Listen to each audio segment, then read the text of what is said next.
નમસ્કાર વાલા વિદ્યાર્થી મિત્રો, આજે આપણે જોવાના છીએ દ્વિતીય સત્ર માટે વિકાસ મૂલ્યાંકનલક્ષી અસાઇનમેન્ટ ધોરણ 7, એમાં પણ સમાજ વિદ્યામાં પ્રશ્ન નંબર 2નો અ, બરાબર, એટલે કે ખરા ખોટા જોવાના છીએ. તો વિડીયોને લાઇક, શેર અને સબસ્ક્રાઈબ કરવાનું ન ભૂલતા વિદ્યાર્થી મિત્રો. ઓકે, તો અહીં તમારી છે પ્રશ્ન નંબર 2 અ કે નીચેના વિધાનો ખરા છે કે ખોટા તે જણાવો. તો ચાલો વિદ્યાર્થી મિત્રો આપણે આનું સંપૂર્ણ સોલ્યુશન જોઈ લેવાનું છે. તો અહીં પહેલો છે પ્રકરણ નંબર 5 કે ગોંડ લોકો તોપનું નિર્માણ કરી શકતા હતા. તો એ જવાબ આવશે તમારે પહેલામાં ખોટું. 2 નંબર છે ઓહમ રાજા મંદિરો અને બ્રાહ્મણોને જમીન દાનમાં આપતા. તો એ જવાબ આવશે ખરું. ત્યાર પછી આગળ આપણે વાત કરી લઈએ વિદ્યાર્થી મિત્રો. તો એ છે ઔરંગઝેબના સમયમાં મુગલ સેનાને ચેર જાતિ પર આક્રમણ કરી તેમની સત્તા જમાવી હતી. તો એ જવાબ આવશે તમારે ખરું. 4 નંબર છે આદિવાસી સમૂહ નૃત્યો વાદ્યોની પ્રેમી અને સંવર્ધક છે. તો એ જવાબ આવશે તમારે ખોટું. પ્રકરણ નંબર 6ની વાત કરી લઈએ વિદ્યાર્થી મિત્રો. તો એ પ્રકરણ નંબર 6 છે, બરાબર.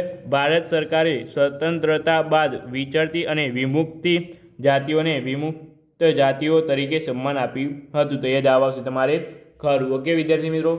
ત્યાર પછી અહીં છે વિચરતી અને વિમુક્તિ જાતિઓનું જીવન મોટે ભાગે ઔદ્યોગિક એકમ પર આધારિત હતું. તો એ જવાબ આવશે તમારે ખોટું. ત્યાર પછી છે નટ બજાણિયા નેસમાં રહે છે. તો અહીં તમારે જવાબ આવશે ખોટું. ત્યાર પછી 4 નંબર છે વર્ષોથી આપને આપનાથી ભિન્ન ભાષા કે રહેણી કરણી ધરાવનાર પ્રત્યે પોતાનાપણાની ભાવનાથી જોડાયેલા રહ્યા છીએ. તો એ જવાબ આવશે તમારે ખરું વિદ્યાર્થી મિત્રો. ત્યાર પછી પ્રકરણ નંબર 7ની આપણે વાત કરીએ. તો અહીં છે પ્રકરણ નંબર 7 અલવાર સંતો શૈવ હતા અને નરનારાયણ સંતો વૈષ્ણવ હતા. તો એ જવાબ આવશે ખોટું. પ્રેમાનંદ ગુજરાતી ભાષાના આદિ કવિ છે. તો એ જવાબ આવશે તમારે ખોટું.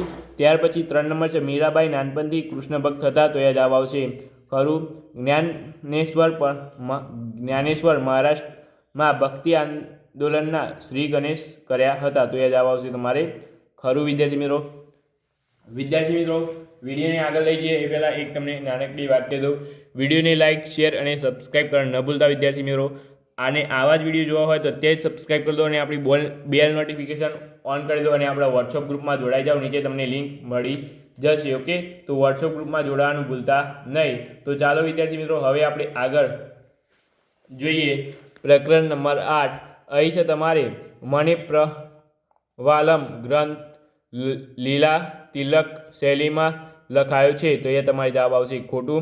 ત્યાર પછી છે બરસાના ખાલી જગ્યા પ્રદેશમાં ઉજવાતી હોળી લંડુમાર હોળી તરીકે પણ જાણીતી છે. તો એ જવાબ આવશે ખોટું. પલ્લવી મેળો ગાંધીનગર જિલ્લામાં યોજાય છે. તો એ જવાબ આવશે ખરું. ઈદ ઉલ અલ્લાહ એટલે કે બલિદાનની ઈદ. તો અહીં જવાબ આવશે તમારે ખરું. ત્યાર પછી અહીં તમારે છે વિદ્યાર્થી મિત્રો પ્રકરણ નંબર 9. ઓકે, તો અહીં તમારે છે રાજા સવાઈ જયસિંહ મહાન રસાયણશાસ્ત્રી હતા. તો એ તમારે જવાબ આવશે વિદ્યાર્થી મિત્રો ખોટું. ઓકે, વિડીયોને લાઇક, શેર અને સબસ્ક્રાઈબ કરવાનું ભૂલતા નહીં. આગળ આપણે જોઈ લઈએ વિદ્યાર્થી મિત્રો. અહીં છે અંગ્રેજોએ સિરાજુદ્દૌલાને બક્સરના યુદ્ધમાં હરાવીને કંપનીનો પેશાવર બનાવી દીધો છે. તો એ જવાબ આવશે તમારે ખોટું. ઔરંગઝેબે છત્રપતિ શિવાજી મહારાજ પછી શિવાજીના પુત્ર સંભાજીને કેદ કર્યો હતો. તો એ જવાબ આવશે ખોટું. ત્યાર પછી પ્રકરણ નંબર 13 સુનામી એ માનવસર્જિત આપત્તિ છે. તો એ જવાબ આવશે ખોટું. ભૂકંપ એ કુદરતી આપત્તિ નથી. તો એ જવાબ આવશે ખોટું. દાવાનળ એ કુદરતી આપત્તિ છે. તો એ જવાબ આવશે સાચું. ત્યાર પછી પ્રકરણ નંબર 14 જોઈ લઈએ વિદ્યાર્થી મિત્રો. પ્રકરણ નંબર 14 જમીનનું ધોવાણ અટકાવવા માટે પડતર જમીનો પર દિવાલો બાંધવા જોઈએ. તો એ જવાબ આવશે ખોટું. માનવ સંસ્કૃતિમાં માનવ વિકાસના તબક્કા ખનિજોના નામથી પરથી ઓળખાય છે. તો એ જવાબ આવશે તમારે ખરું. ભારતમાં એક શીંગી ગેંડો કર્ણાટકના જંગલોમાં વસે છે. તો એ જવાબ આવશે તમારે ખોટું. સિંધુ એ લદ્દાખ વિસ્તારની મુખ્ય નદી છે. તો એ જવાબ આવશે ખરું. પ્રકરણ નંબર 17 જોઈ લઈએ. તો કેન્દ્ર સરકાર દ્વારા દર 15 વર્ષે વસ્તી ગણતરી કરવામાં આવે છે. તો એ જવાબ આવશે ખોટું. સુષ્મા સ્વરાજ આપણા દેશના પ્રથમ મહિલા વિદેશ મંત્રી બન્યા હતા. તો એ જવાબ આવશે તમારે ખરું. નારી સશક્તિકરણ માટે અનેક ખાનગી સંસ્થાઓ કામ કરે છે, તો આ જવાબ આવશે ખોટું. પ્રકરણ નંબર 18 જોઈ લઈએ આપણે હવે. તો અહીં પ્રકરણ નંબર 18 છે, ઊંઘ એ માનવીને મળેલી સૌથી મહત્વની ભેટ છે, તો એ જવાબ આવશે ખોટું. ખોરાક માનવીની પ્રાથમિક જરૂરિયાત છે, તો એ જવાબ આવશે ખરું. ચીજ વસ્તુઓ મની ઓર્ડર દ્વારા મોકલી શકાય છે, તો એ જવાબ આવશે ખોટું. વોકી ટોકીનો ઉપયોગ પોલીસ કરે છે, તો એ જવાબ આવશે ખરું. પ્રકરણ નંબર 19 જોઈ લઈએ. મહોલ્લાની દુકાનો 4 રસ્તાઓની આજુબાજુ હોય છે, તો વિદ્યાર્થી મિત્રો એ જવાબ આવશે ખોટું.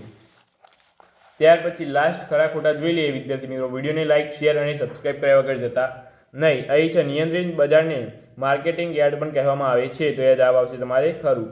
હવેના સમયે ઓનલાઈન શોપિંગનું પ્રમાણ ઘટી રહ્યું છે, તો એ જવાબ આવશે ખોટું. હવે તો વધી રહ્યું છે ઓનલાઈન શોપિંગનું પ્રમાણ. ત્યાર પછી 4 નંબર છે, નાના દુકાનોદાર વધુ નફો મેળવે છે, તો એ જવાબ આવશે ખોટું. ઓકે, તો આ સાથે અહીંયા આપણે પ્રશ્ન નંબર 2 સંપૂર્ણપણે આપણે જોઈ લીધો. ઓકે વિદ્યાર્થી મિત્રો, તો વિડીયોને લાઇક, શેર અને સબસ્ક્રાઇબ કર્યા વગર જતા નહીં. હવે આગળ આપણે જોડકા નવા વિડીયોમાં જોઈશું. તો ચાલો વિદ્યાર્થી મિત્રો, બસ આજના વિડીયોમાં આટલું. મળીને આવડી સાથે. Thank you.